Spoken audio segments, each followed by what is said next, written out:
जय श्री महाकाल। कई संसार में या कई ऐसे दुर्गम स्थानों में, जंगल में, वनों में, गुफाओं में ऐसे आदि शक्ति के दिव्य स्थान हैं कि वहाँ इतनी माता की इतनी भीषण शक्तियाँ निवास करती हैं कि कोई भी इच्छा पूर्ति के लिए अत्यंत ही उग्र शक्तियाँ मानी जाती हैं। आज मैं अपने जीवन के अनुभव बताऊंगा जो कि 51 शक्तिपीठ में से एक शक्ति है। वो 51 शक्तिपीठ में एक है अलोपी देवी। अलोपी देवी का शक्तिपीठ एक प्रयागराज में है और जो मुझे देखा 51 शक्तिपीठ में एक इलाहाबाद के प्रयागराज में है और दूसरी शक्तिपीठ जंगलों में, बिल्कुल गुफाओं में, और जो मुझे गुफाओं के दिखे थे वो मैं आप लोगों के साथ शेयर कर रहा हूँ। और ये देवी संबंधित बातें हैं, ये आदि शक्ति संबंधित बातें हैं, इसलिए मैं कभी भी जो सत्य रहता है वही चर्चा करता हूँ और मैं देवी देवताओं में असत्यों का प्रयोग नहीं करता हूँ और इसमें भी हम लोग असत्यों का प्रयोग बिल्कुल ही नहीं करेंगे। उस समय पे मैं अपने जीवन में कई अन्य बार गया हूँ देवी के दर्शन करने। कई छोटे छोटे थे तो कई दोस्तों के साथ, कई सहपाठियों के साथ, फिर मैं अपने शिष्यों के भी साथ जाने का मौका मिला। जब मैं अपने शिष्यों के साथ गया था तब मैं अपने शिष्यों के साथ गया, उनकी पूजाएं की, उनकी आराधनाएं की। मैं कुछ फ़ोटो हैं जो स्थानों के मैं आप लोगों को लगा दूंगा ताकि आप लोग वहाँ के देख सको। जब मैं वहाँ गया तो अपने जितने भी शिष्यों को मैं लेके गया था तो उन सब को झरने के नीचे मैंने साधनाओं के लिए लगा दिया, क्योंकि मैं जानता था कि ये आदि शक्ति है। अगर इनकी कृपा प्राप्त हो गई तो फिर ये जीवन से पार लग जाएंगे और मैं वही चाहता था कि संसार से ये पार लग जाए। इस संसार को देखते हुए, इसकी जो सुख दुख जो है इसको भोगते हुए संसार से पार लग जाए। तो मैं इसी उद्देश्य से वहाँ लेके गया था। अब ले जाने के बाद सबने अपने अपनी तरीके से, जितने भी शिष्य थे सबने अपने अपने तरीके से बड़े ही श्रद्धा पूर्वक, बड़े ही आत्मविश्वास के साथ और बड़े ही आज्ञा के अनुसार उन्होंने पूजाएं की। जो उनको आज्ञा दिया वो सब ने किया। अब करने के बाद हम लोग आ गए। अब हमें जाना था अगली बार। हमने कहा कि देवी जो भी हमसे भूल चूक हो हमें क्षमा करें और हमें शक्तियाँ और सिद्धियाँ प्रदान करें सभी शिष्यों को, क्योंकि मैं पहले से ही मैंने साधना तो कर चुका था। तो जब भी मेरे हाथ उठते हैं दूसरों के लिए ही उठते हैं कि माता हमें तो कुछ चाहिए नहीं, हमने तो जब कर चुके हैं तो हमें क्या चाहिए, इन सबको दे दो जो अपने घर, अपने परिवार, अपने सब कुछ छोड़ के जिंदगी को मेरे हवाले कर दिए हैं। यहाँ अगर इनको कुछ हो जाता है, इनको ज्ञात नहीं है कि इनके सोचने के विपरीत भी इनके साथ कुछ घटनाएं घट सकती हैं।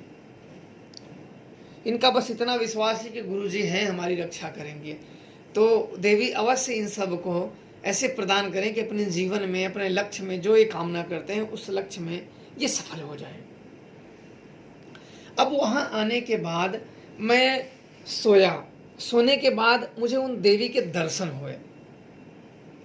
स्वप्न में उन देवी के दर्शन हुए। उनका जहाँ एक मंदिर है पर छोटी सी है, वहाँ एक बहुत भव्य मंदिर मुझे दिखा, बहुत भव्य मंदिर। और वहाँ पुजारी लगभग ना के बराबर थे। जो पुजारी थे वो नीचे थे। दो मंदिर थी, एक ऊपर थी, बहुत बड़ी थी, वो बहुत विशाल गाय मूर्ति थी।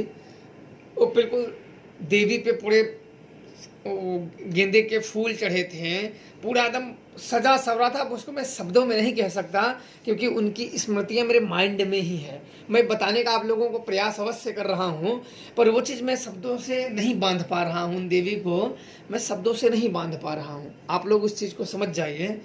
तब मैंने उनका वो भव्य रूप देखा। देखने के बाद फिर मैं थोड़ा और नीचे जब देखा तो एक और छोटी सी देवी उनके ही आगे नीचे, उनके नीचे लगभग 100 कदम के नीचे वो निवास कर रही थी। और वहाँ भूत प्रेत वाले सब अपना इलाज झूम रहे हैं, भूत प्रेत झूम रहे हैं। तब मुझे एक आवाज़ आया कि यहाँ भूत प्रेतों की समस्याओं का निवारण होता है। भूत प्रेत से संबंधित देवी के पास नहीं जा सकते हैं किसी भी तरीके से। जिनके शरीर में भूत है वो देवी के समक्ष नहीं खड़ा हो सकता, वो पहले ही उसके ऊपर भूत की सवारी आ जाएगी और यही खेल बोल के खेलेगी, बोलेगी, जर जाएगी, मर जाएगी, जर मर के यही समाप्त हो जाएगी। देवी के समक्ष आप जाओगे तो बिल्कुल बिल्कुल सच्चे हृदय से, बिल्कुल स्वच्छ मन से जाओगे, बिल्कुल जल की तरह स्वच्छ होके जाओगे। जो भूत हैं, जो बाधाएं हैं, जो बंधन हैं, जो क्रियाएं हैं, जो शैतानी हरकत हैं, वो जो पीछे ही पहले देवी निवास करती है वहाँ ही वो देवी से अंत हो जाता है। और फिर मुझे एक गुफा दिखा, वहाँ मुझे गुफा दिखा। अब देखने के बाद मुझे कुछ जानकारियाँ मिली तो मुझे ये हुआ कि नहीं, ये चीज़ बहुत भव्य है। मेरा जब नींद खुला तो उस रात्रि को मुझे नींद नहीं आई। मेरी सारी रात्रि बस यही विचार करने में निकल गया कि चलो अच्छा कोई बात नहीं, मैंने अपने शिष्यों को लेके गया, एक तो अच्छा काम है। मैं ज़्यादातर इसीलिए नहीं लेके जाता अपने शिष्यों को जल्दी कि जब तक वो आध्यात्मिक चीज़ों को पार नहीं कर जाते, जब तक उनके मन से मलिनता समाप्त नहीं हो जाती, तब तक उनको ले जाना खतरे से खाली नहीं होता है। उनके अंदर अगर मलिनता निवास करती है, उनके अंदर कई ऐसे दुर्गुण निवास करते हैं, कई ऐसे अवगुण निवास करते हैं जिसके कारण वहाँ अगर जाने के बाद भी व्यक्ति के अंदर अगर कुछ दोष रह जाते हैं या कुछ कपट कर देता है तो उसके जीवन में कई अनेकों समस्याएं का उदय हो जाता है। तो मैं ये नहीं चाहता कि मेरी वजह से किसी के जीवन में समस्याएं आए। मैं यही चाहता हूँ कि जो भी व्यक्ति हो अपने जीवन में सुख शांति से रहे, जहाँ भी रहे, जैसे भी रहे, अपने जीवन में सुख शांति से भक्ति करना है भक्ति करे, जैसा जिसको मार्ग मिले वैसा वो करे और आगे बढ़ता जाए। तब अगले दिन सुबह हुआ, मैं सुबह उठा और पहले ही मैं वही के लिए चल दिया कि मैं एक एक चीज़ को पहले मैं गौर से देखूंगा। अब वहाँ जाने के बाद मैंने पहले गुफा के पास गया, जो मुझे नेत्र से दिख रहा था कि वो झाड़ियों में था। मैं गया तो अनगिनत बार था, पर मैं उस झाड़ियों में नहीं गया था क्योंकि काफ़ी वो पत्थर तक इतनी झाड़ियाँ थी कि कौन जाएगा उसमें। तब मैं वहाँ गया तो एक गुफा थी, अंदर तो मैं नहीं घुसा क्योंकि मैं अकेला था।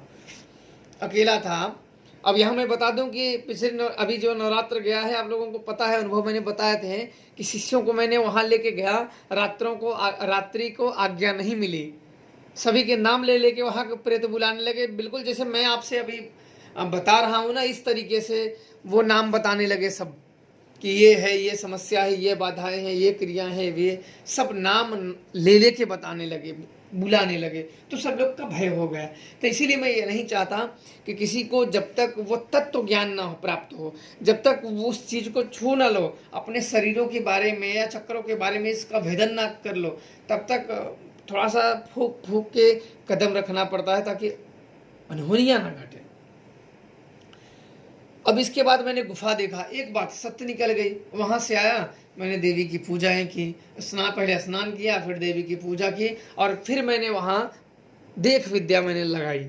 अब देख विद्या जब मैंने लगाई तो आँख मैंने मंत्र पढ़े, मंत्र पढ़ने के बाद फिर मैंने नेत्र खोले तो वहाँ का ही माहौल ही बदल गया था, बिल्कुल जैसे एकदम बिल्कुल धीमी धीमी बहुत ही मनमोहक खुशबू आ रही हो कि यहाँ से जैसे जाने की ही इच्छा ना हो, जैसे यहीं रह जाएं। तब मेरी एक इच्छा हुई कि देखो यहाँ देवी देवताएं निवास करते हैं और हम सबको नहीं पता है और छोटी मंदिरियाँ बन जाती हैं, उसी को हम मान के चलते हैं। तो मैंने अपने जीवन में सोचा हुआ इस नवरात्र, जो भी ये चैत्र नवरात्र आ रहा है, जो कि 8 अप्रैल से शुरू हो रहा है, 8 अप्रैल को अमावस्या के बाद जो शुरू हो रहा है, मैं स्वयं ही इस बार अपने शिष्यों को लेके वहाँ जाऊँगा और जितना हो सके उस देवी के मैं व्यवस्था, वहाँ जो मंदिर का है, जो इधर उधर उबड़ खाबड़ है, मैं सब कुछ जितना हो सकेगा मैं अवश्य कराने का प्रयास अवश्य करूँगा।